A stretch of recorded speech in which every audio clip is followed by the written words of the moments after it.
Good to see everyone on this hot Tuesday morning when we could have been at the atrium. But that's okay. We're not bitter. We're not sad. I kind of wished I would have seen everyone in person. Totally wish I was seeing everybody in person. Okay, let's get started. Welcome to everyone. I'm assuming that a few more will join us as we plod along this morning.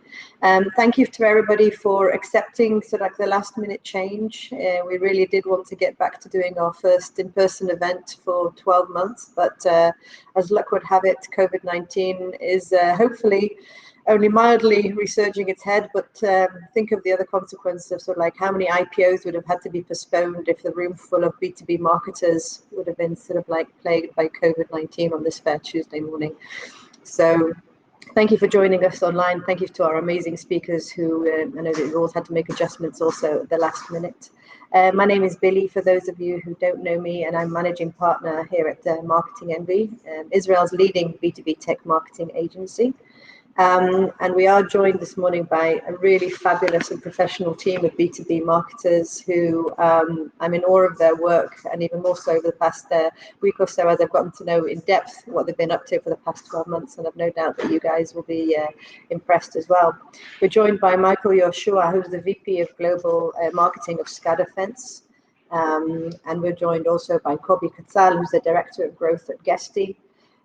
Yes, this is a tech travel company, and they have managed to raise $50 million in the most craziest year for the tech travel industry. So lots of interesting insights there. And last but certainly not least, Adi Gazitas Blecher has agreed to join us once more. She's amazing, and she's the Director of Regional Marketing of Latin America and EMEA. So thank you all for joining us this morning. The order of this shorter, condensed and online morning is going to be more or less like this: 10 minutes each presenting really the three things that they've adopted over the past 12 months, the three things they're dropping like a ton of hot bricks, and why.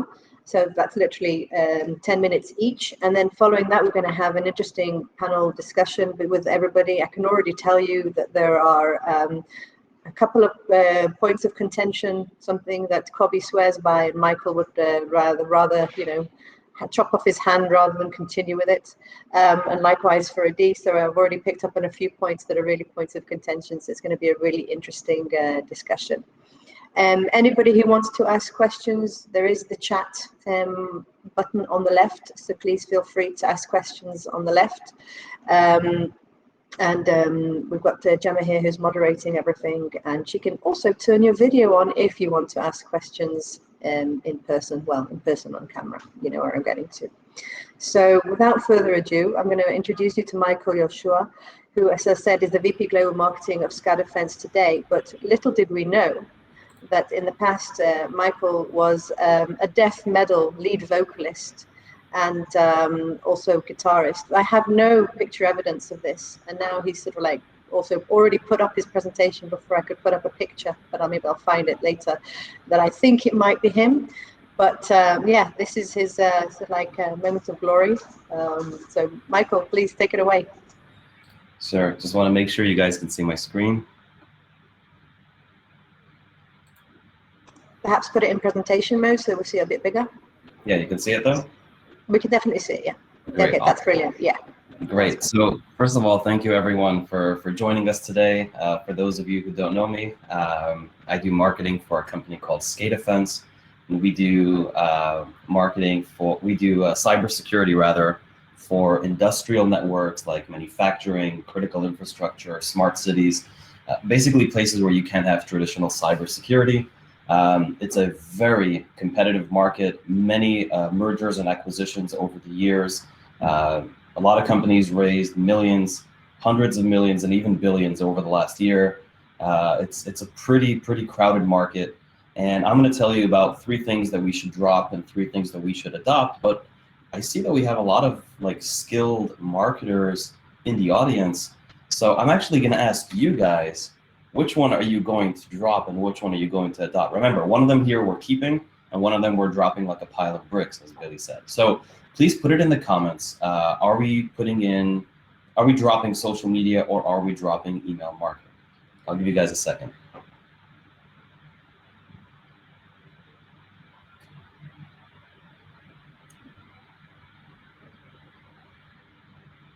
Great. So my answer is I'm dropping email marketing. I'll tell you why.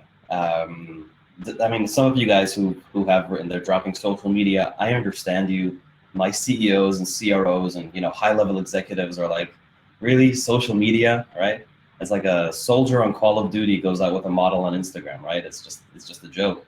But if you actually know what you're doing and you're doing it right and you're giving your audience the content that they want to communicate with, you are actually going to get tremendous results, whether that's on LinkedIn, Twitter, Facebook, you name it. Of course, it also helps to be in the top 1 percentile on LinkedIn. It really, really helps. But if you look at the data and you look at the numbers, and LinkedIn offers this feature, when you just put into your companies in analytics, it shows you all the companies that have similar followers to you, and they rank them in this order. If you want to take a look, I mean, let's compare it to one of our competitors, one of our great friends, Clarity. They have, 11,000 followers. We're much smaller, obviously. Plenty of new followers, 76 updates versus our 20, but their engagement rate is only at 1.46, whereas ours is closer to 11. And you can see that the customers really like this stuff. We could also compare with a $1 billion company who has even more followers, fewer updates, and they're at 0.6, whereas we're closer to 11. So if you give your audience the content that they're looking for and you're able to engage with them and update them, you can actually do a lot more with the same amount of effort as email marketing. And I'll, of course, show you the numbers in a moment. Now, I'll tell you why I'm dropping email marketing. The reason I'm dropping email marketing is, I mean, we have, a monthly newsletter and we have our automation and we have all the great things working for us, but people hate emails. And people really don't like, I mean, sometimes they just hit unsubscribe. They just try to avoid it at all costs. And we tried doing something very different in order to improve our monthly numbers with our, email campaigns. So we decided to come up with this cocktail book. I think some of you have seen this already. We basically took all of our content and we turned it into this amazing cocktail book. This has turned a lot of heads and has gotten a lot of attention. But when we actually turned this into email marketing and we did it really well, you guys have any idea? I put in 2 numbers on the bottom, this one and this one, on the bottom over here. Can you guys guess which one the cocktail book, all this creativity has gotten us? Well, the answer is this one, the lower one, because people, I don't know, maybe they just couldn't care less. The numbers haven't improved, and I mean, we still do it, but it's not something that I would invest in. And as you can see by the numbers, the amount of sessions that we're getting on our website from organic social versus email marketing, except for a little anomaly over here, you can see that it's through the roof. So that's my thing on social media versus email. And I'm sorry I'm going through this so quickly. I just want to have enough time for the rest of the speakers. So my next topic, are we going with virtual events or are we going with analyst relations? I know some of you guys are on the wire here, so please put it in the comments. I'll give you guys a few seconds and then I'll go into it.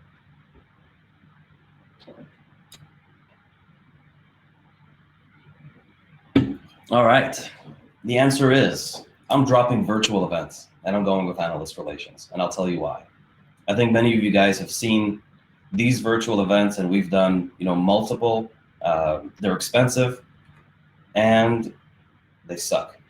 The amount of visitors and people who are coming in. I mean, we did this event physically a year prior. We had around 3,500 people. The virtual event had maybe 130 people. So huge drop off. The price was still 30 grand. And we had a bunch of zero ROI, these virtual events. And basically we had to do them for the sake of having our logo there and just for the sake of being there. But we knew it's going to suck. And when I'm getting approached to do a virtual event, I say no. So, and this one was supposed to be a physical event for the record. All right. And regarding analyst relations is something that many people get wrong. I can tell you as a marketing department, I can scream from the roof that my product is the best and my company is the best. Nobody cares. No one cares about what you have to say about your company because that's what you get paid to do.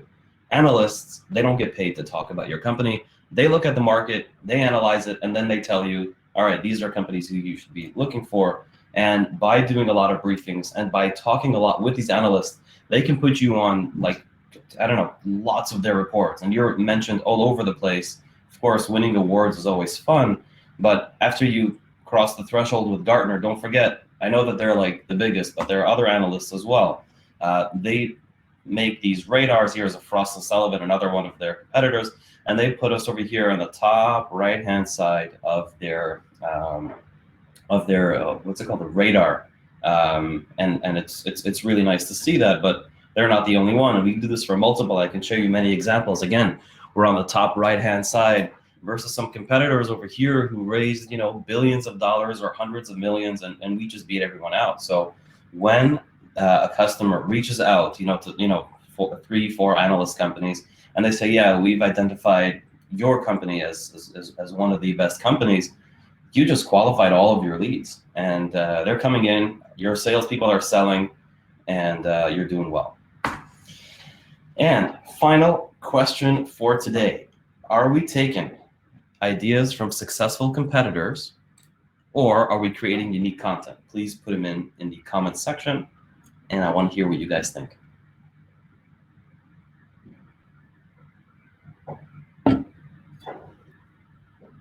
All right, see, many of you guys are getting this right. The answer is create unique content. All right, and I'll share some examples with you. At one of my previous cybersecurity companies, we were a deception company. What we did was we wanted to do something pretty unique and different, and we worked in healthcare. That was one of our verticals.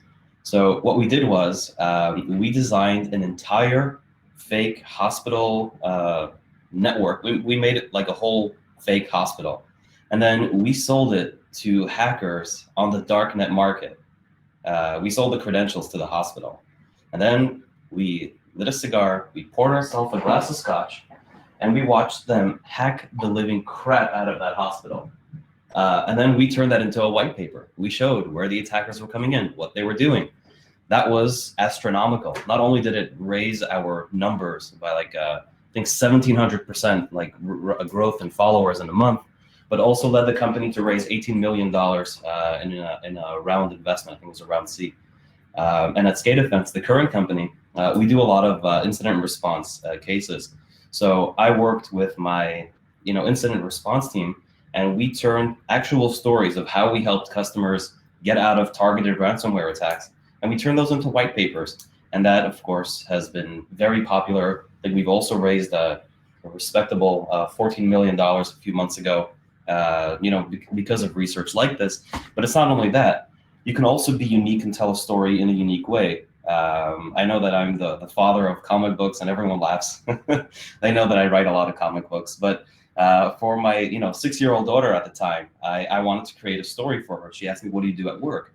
And I created a story, a superhero, female-fronted superhero, who really goes ahead and beats out the cyber attacker in many different ways. And by creating a unique story like this, we actually got noticed by Oracle. Oracle, huge company. Don't have to introduce this company. They flew me out to San Francisco. They posted this on their social. I had no idea that they were doing this, but they ended up flying me in. They put me on their podcast. They even brought me into Larry Ellison. He's the founder and CTO of Oracle. They put me here. This is me having a nice conversation with him at his house. Really, really pushed us forward. Of course, they put us on panels where we've actually gotten customers from. I met with a lot of important people, and really creativity really, really gets you noticed. So if everyone's doing one thing, you don't have to do the same thing just because it's successful. If you copy from somebody, you just blend in, and you want to stand out.